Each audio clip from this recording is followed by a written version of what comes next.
All right, folks, welcome to Nino's Corner.tv. I'm with Jon Pounders, one of my favorite co-hosts or hosts, however you want to say it. Who's co-hosting? Who's hosting here? Um, Man, we're going to be talking about the lineage of the fallen, and we're going to go in depth on this, and this is pretty interesting because Jon is a real wealth of knowledge on this subject, and he has videos that have gone just viral over this stuff. Jon, man, first of all, thank you for joining me. Hey man, thank you for having me again. I was gonna tell you too.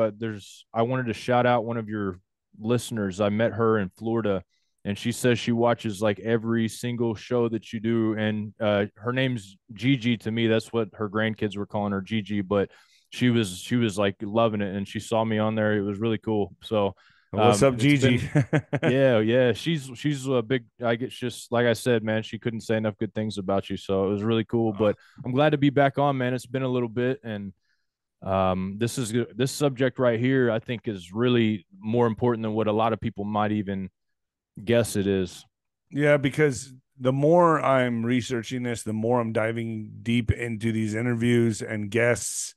And the more I do this, man, I can only come up with one answer, and that's God and Jesus Christ. And we are in a spiritual war. And I'm sorry. I used to be the guy, I guess I could have considered myself a liberal back in the day, if I really think about it. My awakening process happened around 2003, 2004 after 9/11, and it just really grew, but I fell into the trap of the extraterrestrials and the alien agenda, and now I've come right out of it, and I'm saying, oh, hold up, folks. Yeah. There's a lot more to this story. So stay tuned, Yeah. folks. I'm just going to read this off real quick. Get your morning kick. Morning kick with Chuck Norris, chuckdefense.com/Nino. Have you ever wondered what happened to the legendary Chuck Norris? I recently saw a video he made and I was shocked.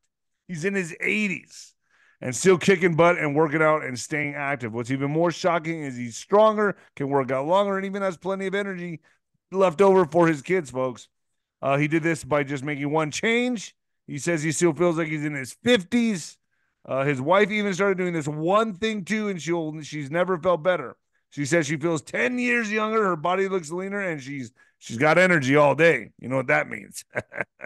All right. Chuck made a special video that explains everything. Make sure you watch it by going to chuckdefense.com/Nino or by clicking in the link below this video. It will change the way you think about your health. Once again, that's chuckdefense.com/Nino, and click on the link in the description box below to watch the video. It's worth it. You won't believe how simple it is.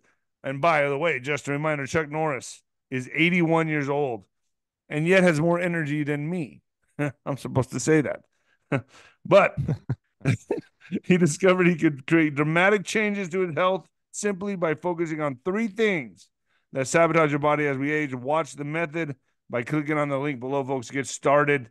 And Chuck defense. All right, Jon, this is a big topic to me because I have no doubt now, and I think people can see it plain as day, especially my Christian audience, and for people that are just catching up or newly entering this realm, this waking up process, and understanding this really is a spiritual war. Welcome. We welcome you with open arms. And I'm telling you, I got the guy here, Jon Pounders. Where do you want to start with this, Jon? Well, so I guess we need to start at the very genesis, the beginning of mankind, to really understand what's going on and what's at play.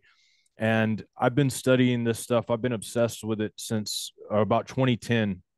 And I've been dedicating pretty much myself and a lot of my programs, who I interview, to comparative religious studies so that I can see the comparisons with all of the different religions, which I would consider ancient histories. This was the way that they told their story, and to be able to see them, how they all weave together and tell a same story, maybe from a different perspective. Maybe this person believes something a little bit differently, but they see it from that perspective, maybe a different language since the languages were split up, but all of them have this common story that takes place. And how I got kicked off on it was when I was started reading the Bible, when I actually became a believer. Before I was a believer, I was into mythologies and into all those different things. I was also into drugs. I was into a lot of things, and I ended up repenting of all of that because I realized that all of the mistakes I made in my life were had gotten me to the point where I was at, and it wasn't a good place. And so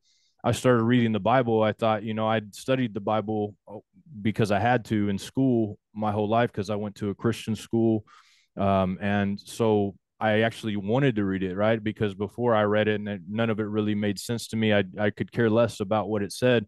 And I got to Genesis 6, so just 6 chapters in, where it talks about the sons of God coming down to the daughters of men and having children with them. And they were called Nephilim. They were called giants. They were men of old, men of renown. So these heroes that were of old, some of the translations say heroes of old. And so that got my interest immediately, because with my background and also studying the Bible and mythologies, I was instantly seeing that the Bible was actually telling the same story. Up to that point, I hadn't really deciphered that, because most of I don't think I remember ever a sermon, anything about giants or anything about the sons of God coming to the daughters of men and making children. I never heard anything about that in all my years of going to church and going to school. And so immediately I became obsessed with that. And so that's kind of gotten my studies along the way. So starting at the beginning, to kind of give us a full grasp of what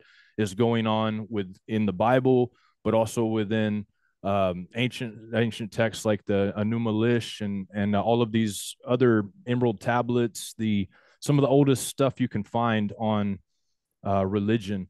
And the story is that a God created the heavens and earth. They're gods in some of the mythologies.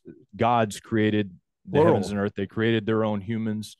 In the Bible, the word is Elohim, which is a plural. But the Bible, isn't it plural? It's a plural word. Elohim is plural.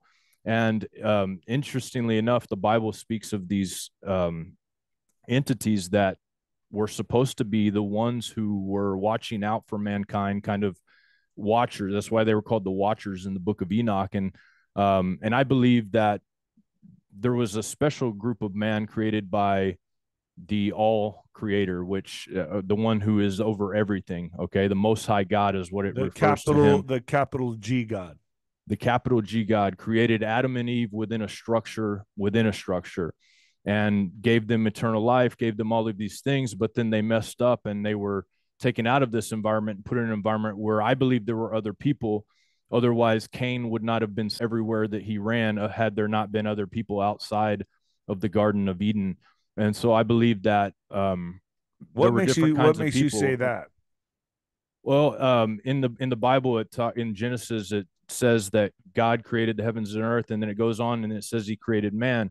And then there's another story told that God creates Adam, and then he makes Eve out of the rib of Adam because he doesn't want him to be alone. But in the other part of the scripture before that, it says that God created man and woman. And so, like, to me, this could be the exact same story, just told more in detail after that. But to me, it looks like it's two different accounts of different types of people. And in my mind, the way I see through mythologies and even in the Bible, you have groups of types of humans that are way different. You have dwarves, you have all of these different types of creatures that you see that we thought never existed. And from what I'm seeing on a lot of YouTube videos, from what I'm seeing, they could be CGI or whatever, but what I'm seeing in some of these national park cameras and stuff like that, these things exist. I mean, it seems to me they've always been here, right? Yeah. I mean, all of the artifacts that we found, all of these different things, they all kind of tell a similar story of this happening. I mean, just any kind of Greek mythology, any kind of religion, they all have this story. And so the existence of this isn't, it really has only been covered up in the last 100 years or so by the Smithsonian. They've been taking giant bones and different things that they have, and they've been putting them away for people to not be able to take them. There's clear documentation of these giant bones being found all throughout American history. There's a book, I believe, by 𝗏𝗏 that talks about he shows all of the different articles and even quotes from Abraham Lincoln talking about the giants in the land and all of these different quotes about this being over here in America. So it wasn't until the agenda of the humanist agenda, until to push evolution. Yes, to push evolution, because you have to cover this up and be able to push evolution. I'm looking here, and I'm gonna pull something up for everybody. This is claims that the Smithsonian destroyed bones or whatever. There was articles. The people can go and research themselves. There was articles on this that said that man, I hate these commercials. That said that there was articles back in the 1800s and 1900s, early 1900s, of them uh of finding giant bones and Mhm. excavating these sites for giant bones, and these bones were enormous. There are even pictures, right, John? Yeah, there are pictures. There's, I mean, so there obviously it's hard to tell what's real and what's not anymore because, but there's pictures that go back before all the AI editing, before all of that, that people can go to. Like I said, these newspaper clippings of different things that you can see, that people thankfully have documented and kept. And um, it's pretty amazing. I've known people There's personally no way you that, can Photoshop an 1800s photograph. There's even a photograph that I came across that have you ever seen this? The Thunderbird that was killed by a bunch of 1800 Western pioneers, whatever. It was a pterodactyl. yeah, They killed a friggin' pterodactyl. There's a photo of this. Go look at it. You can't Photoshop that in the 1800s.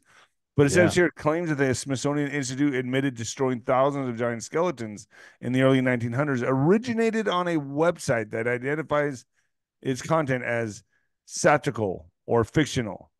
yeah, Although the claim has been debunked, they always got to put that in there, don't they? Since 2014, some social media users have recently been duped into thinking the report is factual. So they're saying, no, no, no, you've been duped. All that stuff yeah, you're conjuring up on the internet is all false. yeah. Yeah, Yeah, well, they're I doing mean, their I've best to hide this interviewed. even now, huh? I think that it's pretty unfortunate that they say that. I mean, I've interviewed probably a dozen archaeologists that have actually had this happen to them, to where their site has been taken over. Boom, they've taken it. So it's common knowledge that this happens. For them to deny it really just fools the people who are asleep and not paying attention. But um, when you look at, like, the you were talking about this picture of the Thunderbird, that picture's been around for a long time. I remember seeing that picture when I was in grade school.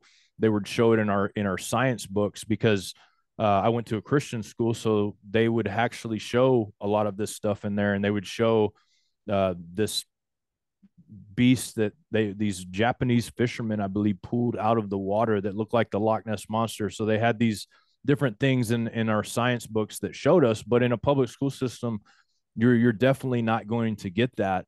And I think that, to me, it's apparent that the people that are in charge of the world, they understand these things and they're using them to their advantage to rule. And going back to that, the flood took place not too long after this, and there's this. Just gonna show um the picture. Here it is. This is the one you're talking about. Let me see here. I'm gonna pull up the screen There's again here. quite a I'm few sorry. pictures out here, but Yeah, that Thunderbird, the one on the far left there, that one I've seen since I was, like I said, since it was in grade school. So, like, before Photoshop was around, I remember we had little dark rooms that we had to develop film on in school back then. So, I mean, like, there was probably, maybe Photoshop was around, but nobody really used it. But that picture's been around for a while. my Um, high school, we were the Coronado Thunderbirds, and I always asked, "What's a Thunderbird?" And now I know. Here Yeah, it well, is. man, when you talk about the Thunderbird, it goes back to this story is super interesting. If we take it post flood, so in the Bible you have, um, God is angry. The Most High God is angry with these sons of God, these Elohim, who have done something that He told them not to do. They defiled themselves with women, and they've taken and had children. These monsters that were going around terrorizing, and teaching the children of men magic and teaching them things that they weren't supposed to teach them, like the seven sacred sciences. They taught them all of these things. They taught them to write. They taught them things that we would consider great, really, nowadays, because they learned how to do mathematics. They learned how to all these things, but they also learned secrets that they weren't supposed to learn, and they worshiped them as gods. And so God was angry. He sends a flood, and everybody knows the story. He saves Noah and his family, and that's pretty much documented in every book as well. Noah has different names in different books, but this race of man who made it through the flood is documented. And then you have civilization builders that continue after this. And Enoch, but there's two Enochs. So let me get this clear real quick. There's an Enoch that came from the seventh from Adam, that was Noah's great grandfather or grandfather. And then on the other side, on Cain's lineage, you have an Enoch as well. And it says in the Bible that Enoch was a city builder. So he would go around building cities, and some of the remnants of his cities still exist to this day in the name, like Tenochtitlan, where you have the word Enoch in there. And all of these cities have something in common. They're pyramids. And that's why a lot of people theorize that Enoch actually built these pyramids. And throughout all stories, and not including the Bible actually has one group that kind of God decides, this is the group that I'm going to show myself through, and this is the group that I'm going to put my word in, and this is the group that through the Messiah is going to be born through. And we have to understand that there are two Messiahs. There's not just one Messiah. There's two lineages, and these lineages date back to pre-flood. And at post-flood, you see in the, one, in the obviously, Bible, Jesus Christ. The second Messiah has not come yet, right? So this is the way I look at it, and this is the way I think that the Bible declares it, and also a lot of these other religions have this. So you have this lineage, and I'm just going to go a little bit back and tell a story real quick, because I think the story will kind of help people understand what I'm talking about here. So if you go back to the 𝗬𝗏, and the Bible tells about this story, this divide between good and evil, Baal and Yahweh, right? There's this Baal and Yahweh battle going on in the Bible. Well, the 𝗬𝗏 talks about this battle as well, but they go by the names 𝗥𝗃 and 𝗀𝗏. And 𝗥𝗃 and 𝗀𝗏 are Elohim, Anunnaki, which Anunnaki means sons of Anu. Anu was the great God over everything. And these two were, one was 𝗀𝗏, which means El, which is God's name repeated, like when you see El Shaddai in the Bible, and the other one was 𝗥𝗃.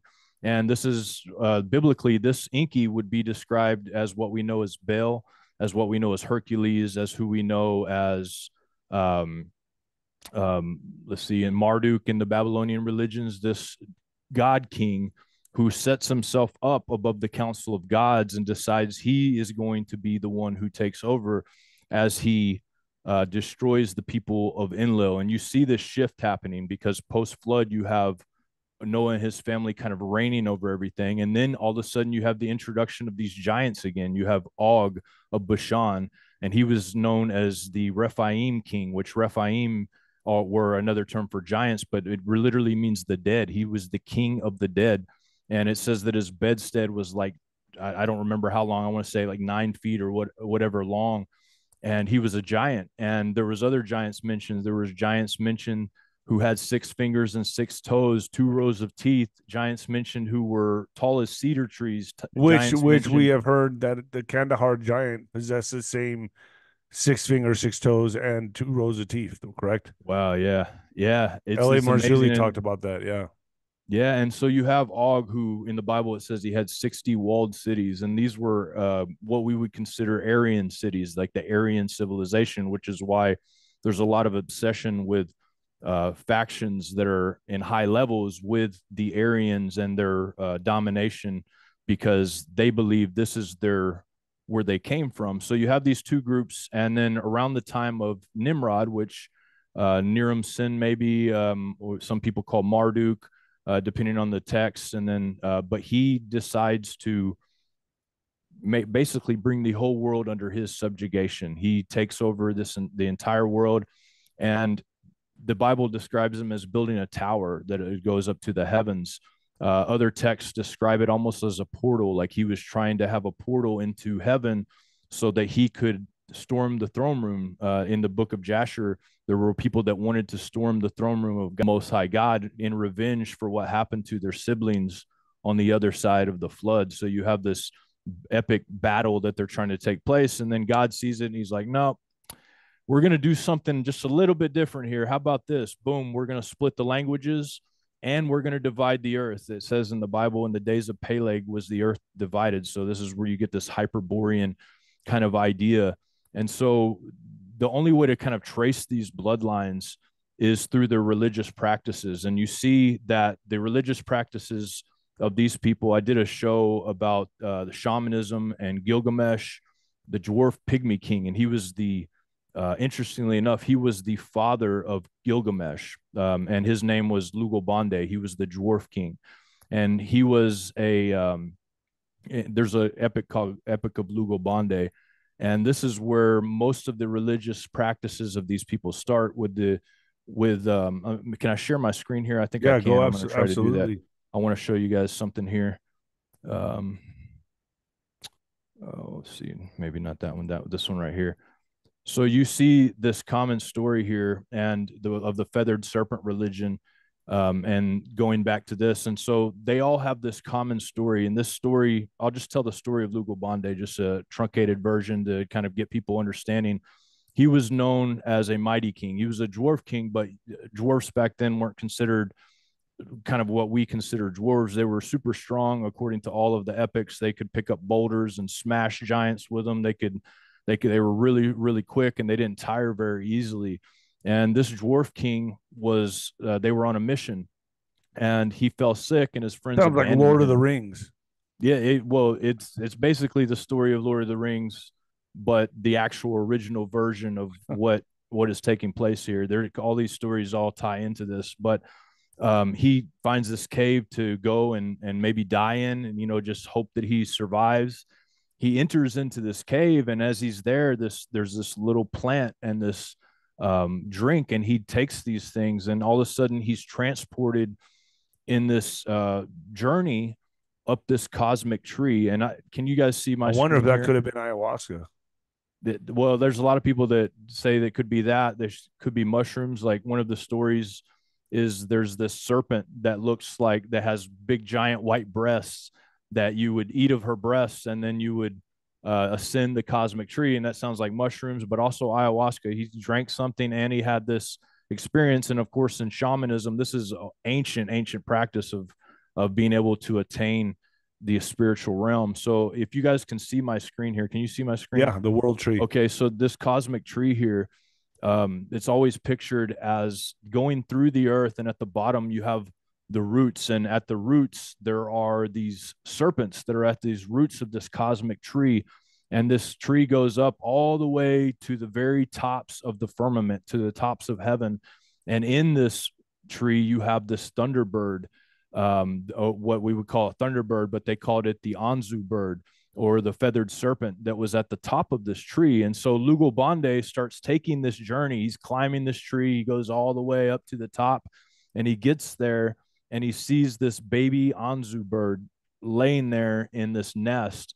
And so he basically makes the nest into a temple. And when the mother Anzu bird returns, she grants him any wish that he wants. And this Anzu bird, it's interesting how it's depicted, because in some ways it's depicted with a lion face, and it reminds you of the cherub in the Bible. Like there's this cherub that's supposed to guard over things, and it goes south, and it decides that it's going to grant this wish to this dwarf king, and he asked for unlimited speed. So if he could point and he could see a direction, he could be there instantly. He could never tire, and he could fight wars, because they had hordes of armies invading, and so he was their last defense. Basically, transport. So I don't know how he did it, but he would look at an area. So let's say you look at an area far off the field, and then within the snap of the fingers, you're there if you wanted to be there. That's how quick, like Flash Gordon type stuff here. And so he comes back to Earth, and he makes a promise to this Anzu bird that he's going to put the worship of the Anzu bird all through the temples in the area. And so this is why you see a lot of these depictions that you can see here. You see this bird, this Anzu bird, and even in Native American cultures, you have the feathered serpent. And notice here on this picture on the bottom left here, you have this headdress kind of thing, looks like a wig. It's very similar to the wigs that some of the founding fathers wore when they started the civilization. And very true. Yeah, and then so the feathered serpent, in every story you have these seven, what they're calling, this is what most people who study comparative religions call them, but the seven sages. of Atlantis, who basically after the flood went to the most remote parts of the world where you would have people that are like Native Americans here, or just tribes that are just so remote, and they would teach them different things, and they would build civilizations, and they would teach them, you know, a very primitive organization or primitive group of people. They would teach them how to mine, how to learn, how to read, how to write their language, and how to do all of these different things. And all of the stories, interestingly, like Native American legends, they all tell this story, to be exact. And in some of the stories, in the mountains, you have this guy. He looks human, but he could also take the form of a serpent. But he's got a staff in hand, standing, you know, there in the Andes Mountains, greeting these different people. And there's legends of this even in our parts of the United States, out there where you're at, where I'm at in Indiana, Ohio River Valley. There's mound builders. I just went to Cahokia Indian Mounds, and they just found some relics there, these ancient drills and stuff. I literally just saw that article before we started our show, but these things were all over the place, and they credit it to these entities. And a lot of people don't understand maybe how the giants survived the flood. But I think when you hear the stories, it makes sense that these entities were sea dwelling type entities. And because they would always say they would come out of the water like a serpent, and they were known as the priests of the serpent. So it's really interesting when you got to kind of get into about the Grand Canyon. There's a lot of parts of the Grand Canyon that are completely off limits, and if you go there, you'll see Black Hawk helicopters or or planes flying by, like warning you, don't try it, don't even do it. So, and they've said to have found Egyptian type of archaeology there as well. So, I mean, nothing surprises me. Yeah, man, it's once you realize that all of it's tied in, and it's actually kind of what drives the world's elite towards what they're doing right now, it starts to make sense. And I'm trying to stop screen sharing, but I'm not exactly sure how to do it at the moment. It just says that on the bottom. Yeah. Problem is trying to pull up the Zoom. It's a little red tag at the bottom there. Okay. See that picture right there where it says certain plants are associated with entering the presence of the serpent? Yes, that picture there to the left, 100% is like the images of DMT or ayahuasca. I mean, you do come across an entity. I mean, look, folks, I mean, take it for what you want. You either for it or against it, whatever. I look at it as medicine, but I will say that it's almost identical to what you just showed right there. Yeah, it's amazing, man. What picture is this? Or this was of I was just looking through this slideshow. This is a broadcast I did about shamanism and Gilgamesh, and this is the lineage of Noah, Shem, Ham, and Japheth, just according to the biblical resources and also historical resources. And so this kind of helps us understand the lineage and how these kingdoms got put together.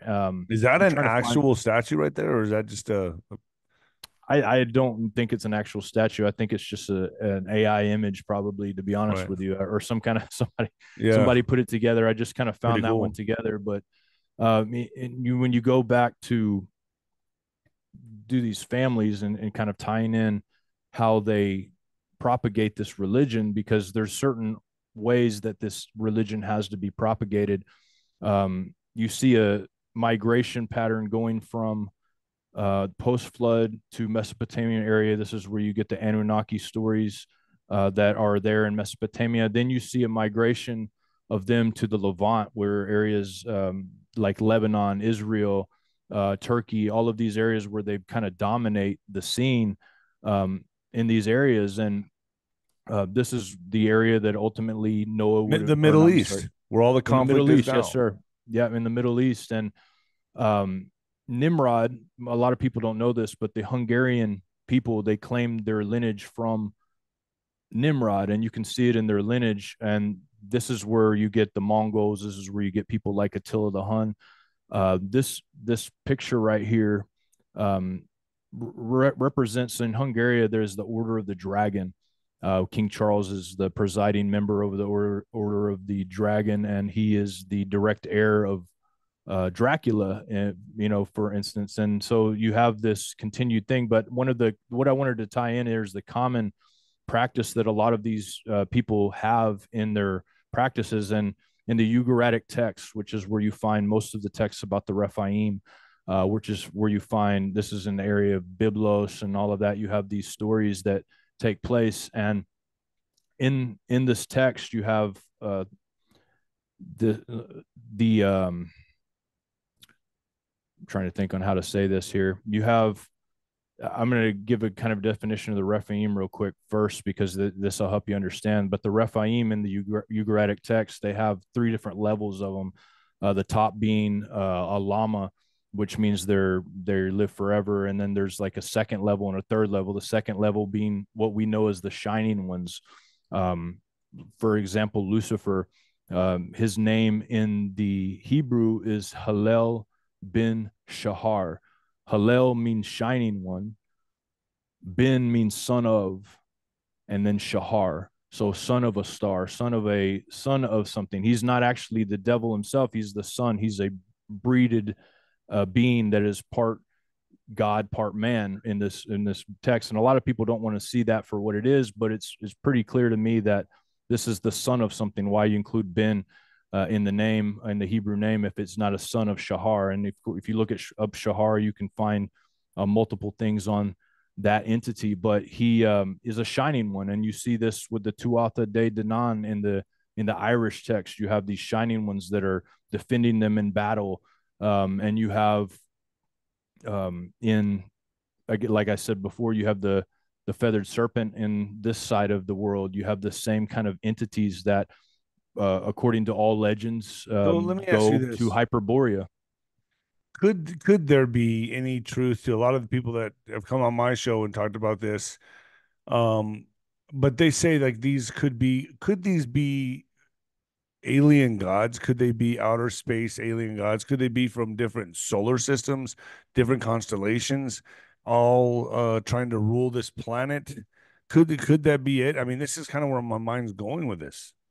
Well, so the way that, of course, I believe that they are from a different area. The book of Jude says that they left their first estate, which means their home. They left their home and they came down to do this, and they made an oath, according to the book of Enoch. They're on Mount Hermon, which is still there to this day. But there's a tablet. Look, if you get a chance to look it up, but the Mount Hermon tablet that they found that has something about an oath. And they took this oath, interestingly enough, where Mount Hermon resides, the place that they took this oath, that now the UN resides over this same area, which is super interesting, I guess you could say. But yeah, originally they came from their own place. They came from heaven, and they came down here, and they decided to do what they did.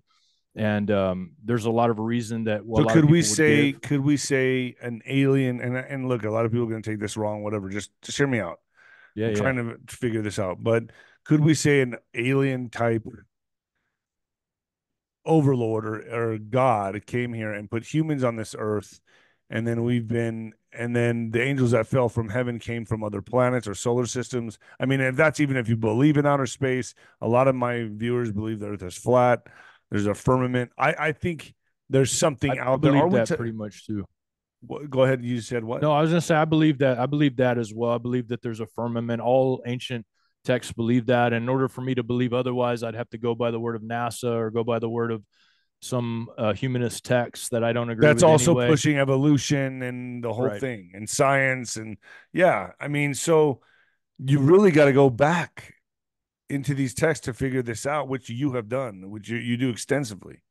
Yeah, that's because I'm like you, man. I want to know the truth before I die. Like, I want to know what everything is. I want to understand. And of course, we all see through a glass darkly. Like, we're not looking, none of us are perfect vision here. I think more and more is being revealed over time. That's why you see more and more people turning to the truth, like yourself and like me, and like a lot, even famous people. There's a lot of famous people turning to the truth. And I think it's important to distinguish the two different paths, because I think that sometimes the church does a horrible job of doing the church has been taken over. I mean, there's an obvious evil here.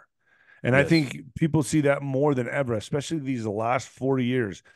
People are waking up in droves. Everyone sees the evil that exists on this planet, and they know deep down, we all know there's something going on here.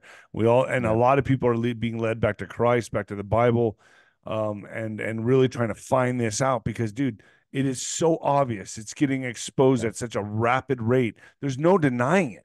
There's no denying there's a spiritual war happening right now. That's so true, man. And, you know, going back to kind of what I was saying about the I guess the idea of this bloodline and what they worship, what they practice. This is a real common, and this is an easy one to decipher because most people don't do it openly. In the Ugaritic text, the God King, which is this version of this Messiah, was known as MLK, which is Moloch, which is what the Bible describes as Moloch, and they would offer their children through to this fire because they believed in this eternal serpent thing that they would reincarnate and be pushed back in. And a lot of times people believe that if you sacrifice, like I guess the entities believe that if you sacrifice, they're of the age of accountability, they're a perfect servant in the next life because they don't even know what happened in the first life. So they believe that, you know, you live through your life, and if you reincarnate, you remember your last life. But these kids that were allowed to pass through fire were reborn, and they didn't understand this. So that's kind of part of this kind of reminds me of the Aztecs.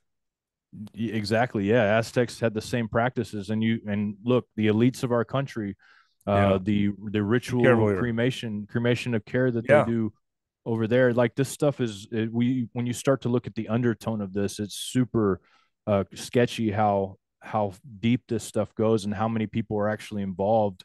And, you know, these lineages, they believe that every so many years a Messiah is birthed through their lineage. And you have this real clear division in the Bible when it happens. It happens that both Messiahs are born at the same time. You have Jesus of Nazareth, and then you have Caesar, that are both born in the same exact time. Now, Caesar believed to be Hercules. He was believed to be the incarnation of God. So Caesar was really looked at as like a demigod? He was looked at as a demigod, worshipped. He had his idol in the temple. As soon as he found out that the Messiah was to be born because of the image in the stars, he sent out a decree to firstborn children of the Hebrews. When the Magi came to visit Herod, he told the Magi to come back and tell him where this king is. Everything they could do to put an end to that king's life, that Messiah's life, they did, because it's an age-old battle. It goes back way back to pre-flood. These two entities, that one is the actual servant of On, or God, which I would call El Elyon in the Bible, the Most High God. This is what Melchizedek, the one who blessed the children of Abraham, he was Melech Zadik, means king of righteousness in Jerusalem. Before there was the Hebrew people, this was the king of that area, and they worshipped the true God. And so you have this clear division there. Now, Caesar would have been worshipped as the people. They would have been in the temple. He would have been a hero. He was actually huge. The word Caesarean section comes from the word Caesar. If you look that up, you'll see that I'm right, that the Caesarean section comes from him because he was so big that he had to be cut out from his mother's belly. And of course, it's a common practice today, a lot of money grabbing and stuff because of it. But this was where the word Caesarean section come from. He was a hero. He was a giant. He was a big man, strong man. He was something to behold. And so people that worshiped that religion believed him to be God, and they did these crazy rituals. They called it 𝗏𝗏𝗏𝗏. It's like hero with an S on the end, and then 𝗏𝗏𝗏𝗏s, GAMOS, and they would be this ritual where they would receive the seed of a god into a woman, and they would have these equinox rituals to do this, and the seed that would be born of that would be the one to be ruled. And so they had to be born on a certain time. Everything was done by the stars, and there had to be certain orders upheld. But sacrifice was very common, and I believe it's still common. I think this is where we get a lot of our lawmakers are heavily into this. I mean, Hollywood's heavily into this. This is hold on one second. Religion. Let me knock out this mid-roll, folks. Stay with us. Don't go anywhere. Don't go anywhere. Get your 𝗀𝗃𝗏, folks. If you suffer from any type of daily pain, I need you to listen to this message very carefully. What we know about the root cause of pain is changing forever. As we age, aches and pains are natural. and we are all searching for effective ways to relieve the pain without side effects and addiction. Let's be frank, we have all seen the horrors of the opiate crisis. You may even been affected personally. And that's where a pioneering medical scientist comes in, Clint Winters. I had him on the show, folks. You may have seen this world-renowned health expert featured in the national media as he unveiled a natural pain reliever that is taking the world by storm. Yes, I am talking about Quinolodine, the 100% drug-free way to get full-body pain relief, but without the dangerous pills, which I know something about, by the way. As you read this, Quinolodine has become the go-to pain reliever for over 1 million Americans and hundreds of professional athletes, myself included. It is so powerful, it was even used extensively by UFC fighters, and those guys know a thing or two about managing pain. Now, get this. Clint explains how Quinolodine is the only compound on earth that optimizes your natural painkillers called endorphins at any age. I'm on this, folks, and it works beautifully. You got to get off everything else, though. When taken daily, your body will fire back to relieving pain like you were in your prime in just days. And let me tell you, I was skeptical, but it works. I have tried virtually everything, and I have not felt this great in years. It's like all my daily aches and pains just went away. My neck, my back, my joints, my muscles all feel great and renewed. Best of all, Quinolodine does not make me feel the least bit groggy or drugged up. I feel great, alert, and focused to get the day started. And the best news is Quinolodine has no documented side effects after 14 years of extensive testing. Hear me when I say this. Quinolodine is absolutely the future of pain relief. So if you're dealing with pain, make sure you click on the link below and check out Clint's amazingly informative report on 100% American-made Quinolodine. The innovation is changing lives by providing safe and powerful relief at 1/10 the cost of pain pills. Go to Quinolodine, or actually trycono.com/Nino. It's down there at the bottom, folks. Get started. All right, man. Sorry about that. Gotta no do problem, them. man. You got to do what you got to do. Got to do what you got to do. So my thing is this, man. In Peru, they dig up these elongated. Where did the elongated skulls fit into all this? Because they've been, digging these up forever, along with giants. Are these all fallen angels? And the Star Child skull. Okay, many people don't know this, and there's this skull that's out there. I'm sure you're familiar with it, John. Yeah. I actually held that in my hands. Did you really? Wow. Yes, but by complete coincidence, I went to a masseuse here in El Paso, and they were like, "Oh, you're the boxer. We want to give you a massage, this and that. We know you're all." And that was at the time when I was really into like aliens, and I was studying all that stuff, and I was always talking about it and stuff. And they go, "You're really into this stuff, right?" And I was like, "Yeah, this and that." And then they looked at each other when I was in the house, and they said, "Should we show them our children?" And I was like, "Okay, this is getting weird now." And I'm laying on a massage table while they're saying this. They're like, "Yeah, let's bring it out for him. Bring it out. Bring out the children." And I'm like, "What are you guys talking about?" And I'm starting to get kind of creeped out. But Bring I had the a whole friend family waiting out. for Yeah, me. bring them all in. I thought some Pulp Fiction stuff was about to happen. Yeah. But then they bring out this huge plastic, huge like toolbox looking thing, and they pull out these two skulls.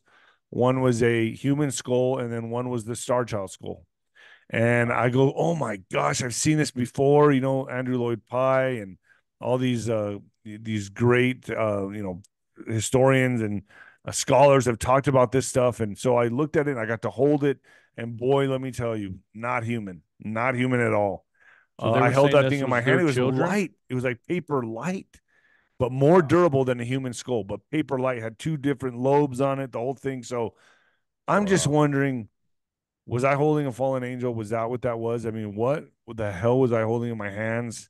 What are the elongated skulls? What, seriously? Like Yeah. it's been scarred in my memory forever. I think so. I think genetic manipulation, when you look at kind of the old stories, like if you look at the Book of Enoch, which is a really good record of this, I believe it is actually written by Enoch. You have these chimeric type animals that because they says they sinned against beasts as well, so they genetically manipulated. I think there were many different kinds of children of these beings, and we can't rule out that there are good beings out there that aren't fallen angels, that are just actually angels. The Bible actually says that you might be entertaining an angel unaware. So we can't rule out that some of these stories of these entities that went to these different places weren't good people. We can't rule that out 100%, but we know that genetic manipulation is one of the reasons that God was very irritated with these fallen entities, and he literally destroyed almost everybody in the earth because of it, and chained these entities in the ground. And Well, would today that be called eugenics and transhumanism? I would think so. I mean, that, look, I'm no judge. I'm no judge. I just know that I wouldn't put my hand in it. Like, after seeing what happened to Azazel, or one of these fallen powers that it talks about in the Bible, that they were an eternal being. They're chained hand and foot for an eternity underneath the earth, right? Until, not to be released until the end time. The book of Revelation talks about them coming out from under the Euphrates. There's four angels that, and then they rile up all the people to fight. And we could be going through that right now, but they have. What's crazy to me is I look at these pictures that you're showing, and like what I always thought was just mythical and fairy tale is real.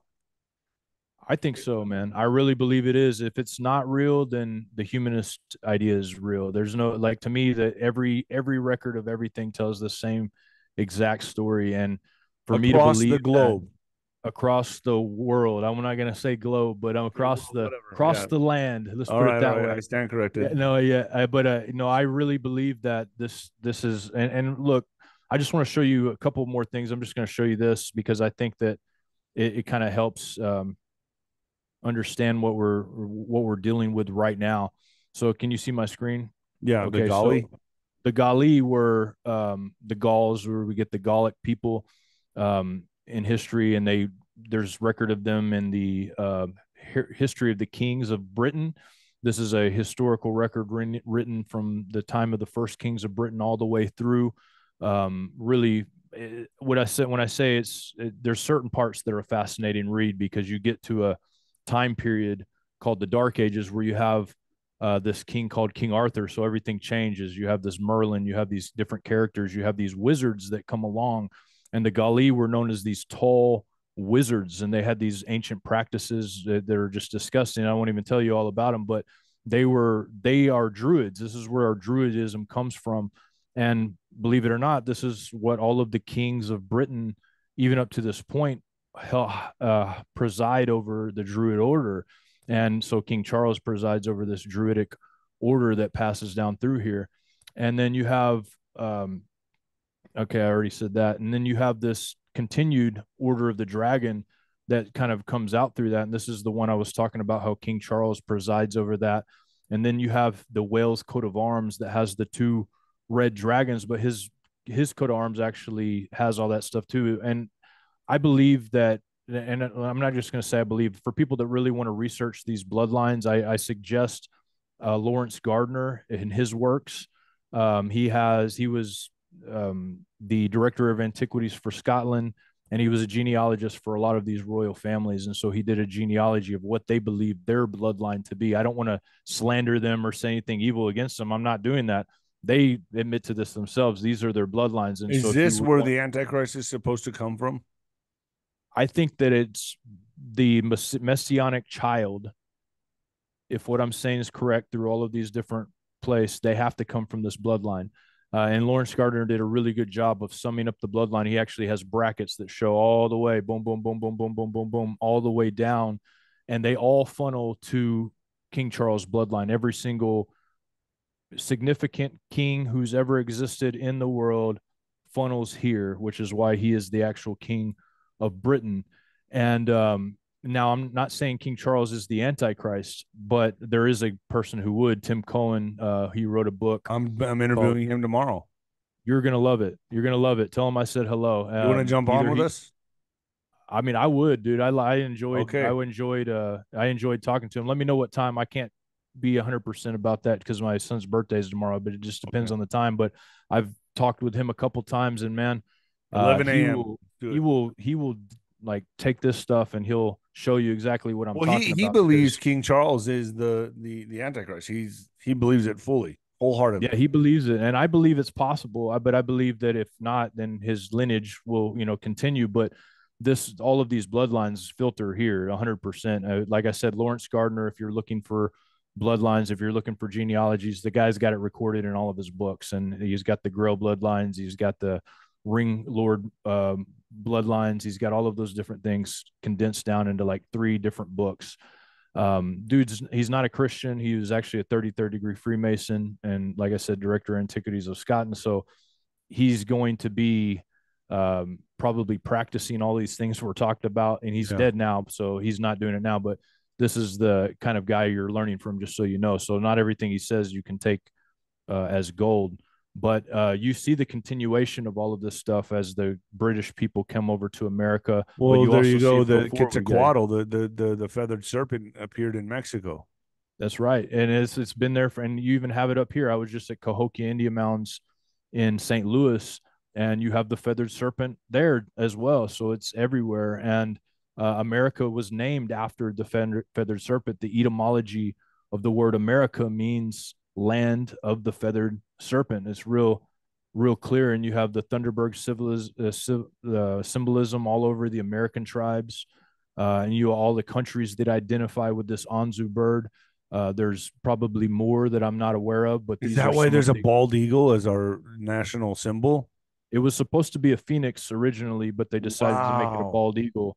But the eagle plays a huge role in most of these countries, and because they all have an original ideology and bloodline and the leaders of them. I'm not saying the people in the country, because the leaders is who we're talking about. The people of the country, most are mundane people that are not practicing these things, and the people that are leading their country are probably not even their Well, hold nationality. And on. that's If you look at the Mexican flag, what is it? An eagle with a snake in it. That would be the feathered serpent. That could yeah, also mean the yeah, feathered serpent, right? I mean, if it's well, the yeah. Mexican flag is that of a hawk or an eagle picking up a snake.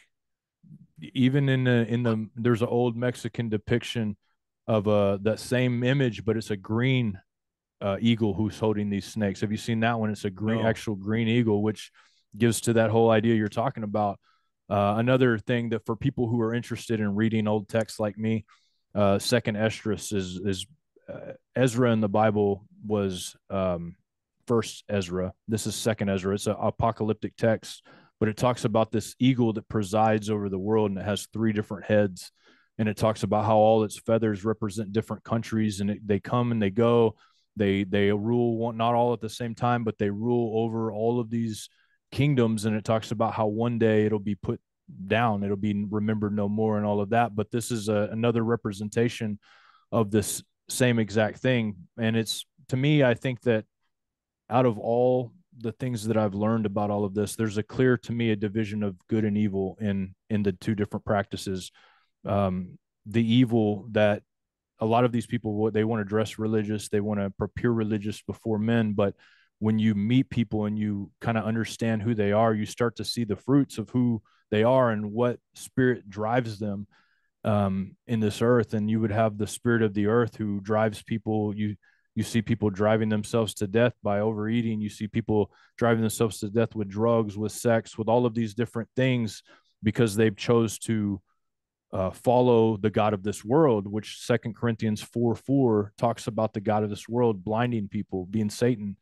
And then you have the other side of it, the part of you that decides, you know what, I'm going to have restraint. I'm not going to eat myself to death. I'm not going to do those drugs. I'm not going to hump everything that moves. And that's what sets us humans apart from dogs. Dogs won't hesitate to hump another dog. They're going to go hump another dog. There's no commitment, none of that stuff. But as humans, we have this desire to do what's right. As some of us do, but Mm. there's some people that don't. There's some people that are pure evil. I've met them. Pure evil. I've met a guy that his eyes turned black before, and I'm not kidding. And this is like, there are people out there who they don't care to kill kids. They don't care to take No, your kids no, away. and They you don't know care what? to make. I saw a video of a guy that worked at a slaughterhouse, and I don't know if you've seen this video that's circulating around the internet. And he talks, some guy approaches him in New York, and the guy just has this crazy, wild smile and look in his eyes. And the guy goes, "What do you do for a living, man?" He goes, "I work at a slaughterhouse." He goes, "What?" And he goes, "Yeah, I use the air gun and I do this, this, and that." And he goes, well, what do you like about your job?" And he goes, "Well, what's your favorite part about your job?" And the guy's like, "I love watching the light leave a living creature. And I was just, that was so evil to me, man. That's And so then evil. and he had a smile like just sadistic, like crazy. And Demonic, man. the fact that I was living in this world of debauchery and sleeping with every woman and drinking and drug. I mean, I thought it was just a normal thing to do. And now that I've been sober and turned a corner, I'm like, I can't believe. I look back and think what I thought was innocent fun was just digging my hole deeper and deeper and deeper. Yeah. And that's why people follow the god of this world. You see an upside down twisting going on throughout history. At first, you have a civilization after Noah, and then you have this flipping up of the ruling of the different Messiah. And then you have the Bible talks about in the New Testament, it talks about the disciples and the apostles flipping the world upside down, boom. And then for a long time, you have order. You have a lot of order. Maybe it's not perfect, but you have order that takes place. And we've seen that order, me and you, Nino. A lot of the younger people that may be listening, they haven't seen that order shift. They haven't seen this transfer, this flipping upside down of good being evil and evil being good. But we've seen it. We've seen it. I believe that it was starting to get more evil in my time. I mean, I grew up in the 80s and 90s, and like, so I was there. Rebellion was taking place. It was even going on before that, but the complete flipping of good and evil had not taken place yet. People still had consciences. They still fighting for whatever, just horrible stuff. And it's just things have changed and shifted so much that there's another flipping that's taken place. And I believe that the Bible speaks of this time when the men of people will fall away. There will be a great falling away, and there will be people will betray each other. There'll be evil people that just do evil things, lust after their own hearts. And it really represents, society nowadays. Most kids are glued to their phone, and as well as I do. And when I was young, if you wanted, you had to go find a magazine, and you couldn't even go buy one because you weren't old enough. You had to go searching for that kind of stuff. It wasn't like you could just flip it up on your phone, boom, boom, boom, every demand available.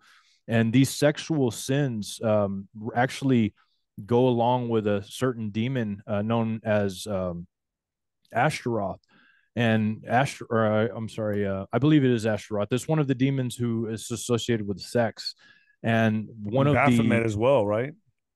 yeah, Baphomet's huge, like the Pan Baphomet, the goat Yeah. human guy. Yeah, big time. Like that's a major feature of that. So when you see that start twisting, and you're going to see it real bad coming in the future, Oh, I because a just lot saw of it kids today. are. I just saw, and we got to be careful to talk about this on YouTube, but I just saw a bearded lady giving birth, and I just thought, wow, we're there now. Yeah, And what I mean by that, obviously, what I'm getting yeah, at, it was a woman that was, you know, and it was very, very, very disturbing.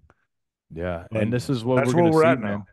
That's where we're at now, and this is why the light shining is going to be such a powerful thing, because the darker it gets, the brighter the light that we have shines forth in these people. I mean, most people, you walk around, you see a dead stare, and they're just looking for some glimmer of hope from their 9 to 5, from their everyday grind of going there and doing this, and they're just looking for that. They're just so blind that the light just seeps in. And so I encourage all of us, every single one of us, to realize that we do have this light that shines forth. I mean, everywhere I try to go, I try to make sure that people know that there is love out there, there is truth out there, there is something that they can grab onto that's different from the world. Because like you, Nino, I indulged in everything that I could indulge in, and I realized that there's nothing there. There's nothing there, The void. and it's just death and destruction, man. I saw it happen to my friends. I saw it happen to so many people, just death and destruction.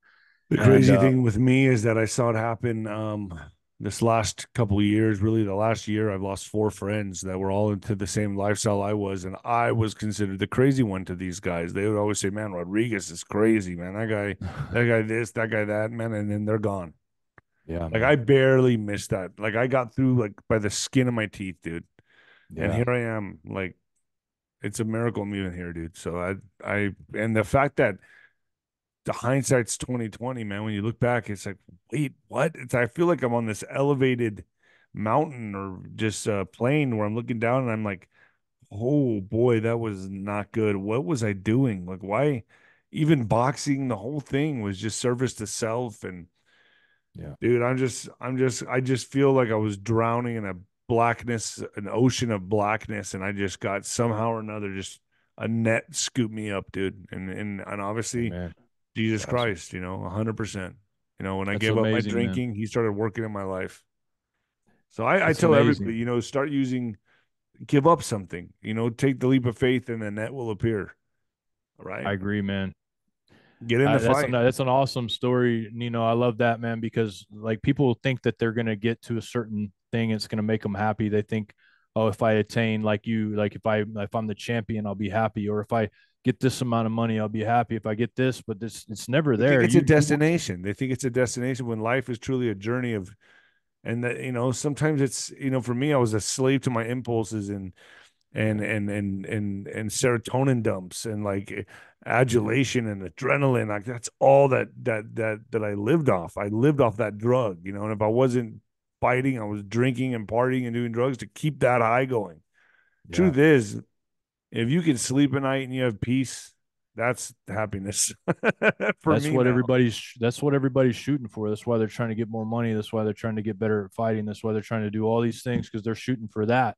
So if you can be that before you get rich or before you do any of those things, then it just makes it that much more enjoyable. But man, not trying to attain that to be happy, boom, impossible. And there's nobody. I think Nino, your story proves it. But there's other people that can tell you the same thing. Like there's people that are billionaires that are the most unhappy people that'll ever exist. Millionaires that are most unhappy people that'll ever exist. I just saw Because there's a guy that came and did some work on my pool, and he has tattoos all over his face. I mean really bad stuff like MS-13 stuff, right? I wow, start talking to him and I'm like, hey man, I go, I know it's hot outside. I go, you could smoke or drink, whatever you do. He's like, no, I don't drink and I don't smoke. And I was like, and I started talking to him. He turned his life around. He's a Christian. He's been sober 7 years. And I was just like, wow, oh wow, man. Like, that's awesome. yeah. And you could tell this guy was like hardcore. Like, That's cool. man, he had Yeah, every tat on his face, like, damn, a roadmap, dude, like yeah. of everything, Prison. Yeah. And Yeah, I think he escaped, right? Somewhere yeah. down in South America somewhere, but he's like, no, I'm a Christian and I've been sober 7 years and I have kids and I'm living a good life. I'm like, wow, That's man. awesome, man. Dude, if that guy can change, I'm telling you, we Yeah, all I can love change. those stories. I Yeah, love those it's stories. just That's why you incredible. started doing what you're doing. That's why I started doing what I'm doing because we want people to experience what we've experienced. There's nothing like it. I mean, to be And it able to be doesn't matter how forgiven. deep and dark of a place you're at, you can always get out. Just That's the right. just the mere fact of just being able to look up and look ask for God, that's all you need. Yeah. That is in defiance of Satan. Just if you have nothing, no energy left in your body, just the mere fact of looking up to God. That's it. That's all you got to do, and the Yeah. God takes it from there. That's right.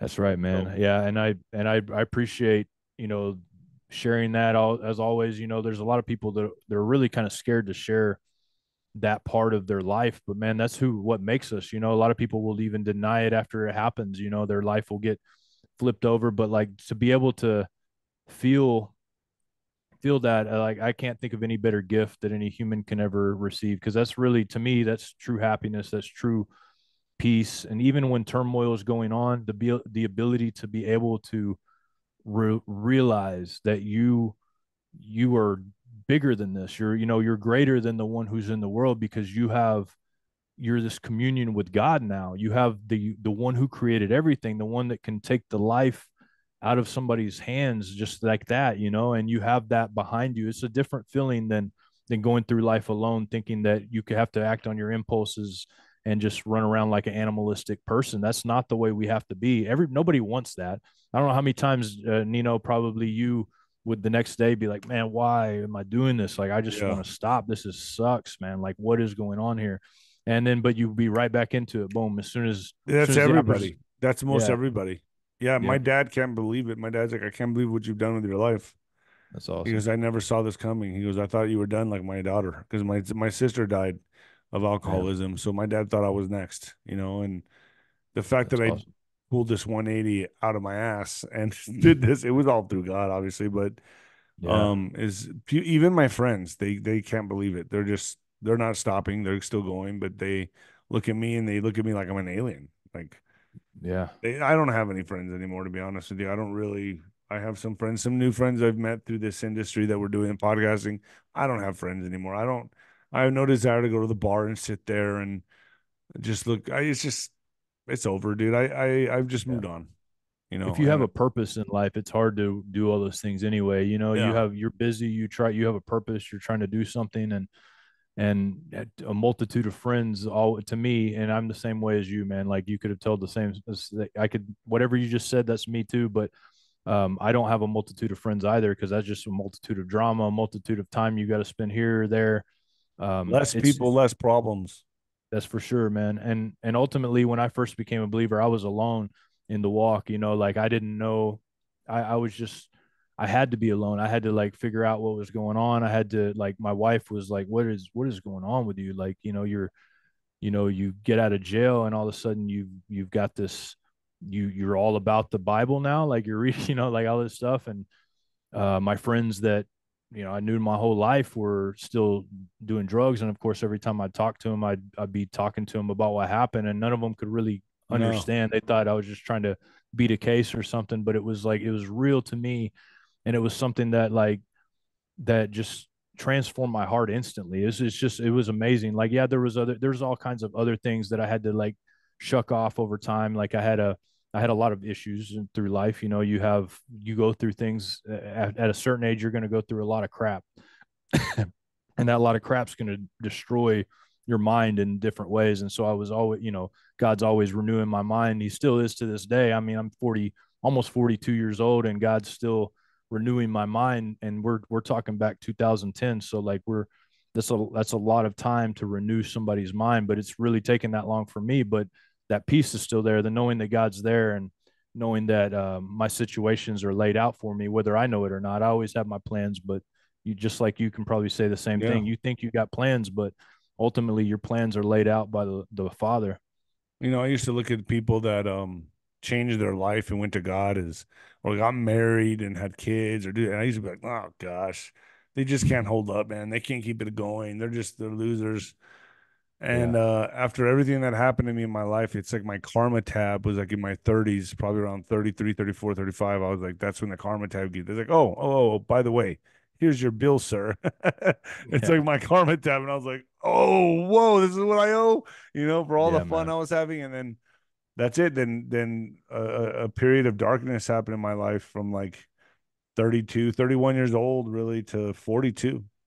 And then it Wow. changed. So, man, I just want to say, Jon, thank you for coming on. I really appreciate you, brother. It's been so revealing and awesome. Thank you for sharing your testimony as well. So I'm sure my Yeah. audience really appreciates it. Where can people find you? You can find me on just type in 𝗬𝗎𝗔 or Now You See TV on YouTube, and you can find us there. You can find links to all the different social media stuff if you want to. I don't do a ton of social media, but every now and then I'll post something on there. But my goal is not to really gain followers by doing this, but I ultimately, the goal for me is, I don't care if you ever listen to me again. If you go and you pick up your Bible, or you reach out to God and you transform your life, that's really all I care about. So I appreciate the opportunity, Nino. I'm always grateful for the opportunity to just share what the path that I've been on, and to hear yours is a blessing to me as well, man. I like to hear stuff like that, people that really truly realize and understand. So I'm thankful. Your audience has been great, man. I've never received any horrible comments from anybody in your audience that I know of. I don't really read horrible comments. I usually just flick them the I've other way. stopped But reading my comments every now and yeah, then when I come across a bad one. I just block them or send yeah, them packing. But I don't even read them anymore. I'm just I don't either. you just can't. There's just so much out there, No, so much negativity. You can't fight the world, man. And that's another it's lesson true. I'm learning because I used to be like reactive, and now actually the trolls have made me diffused me because there's just so many Yeah. of them that I'm like, all right, well, I can't fight everybody, but Jon. Can't win. Can't. Thank you so much, Yeah. man. I'll have this up very soon on YouTube. Sounds good, bro. Appreciate it. All right.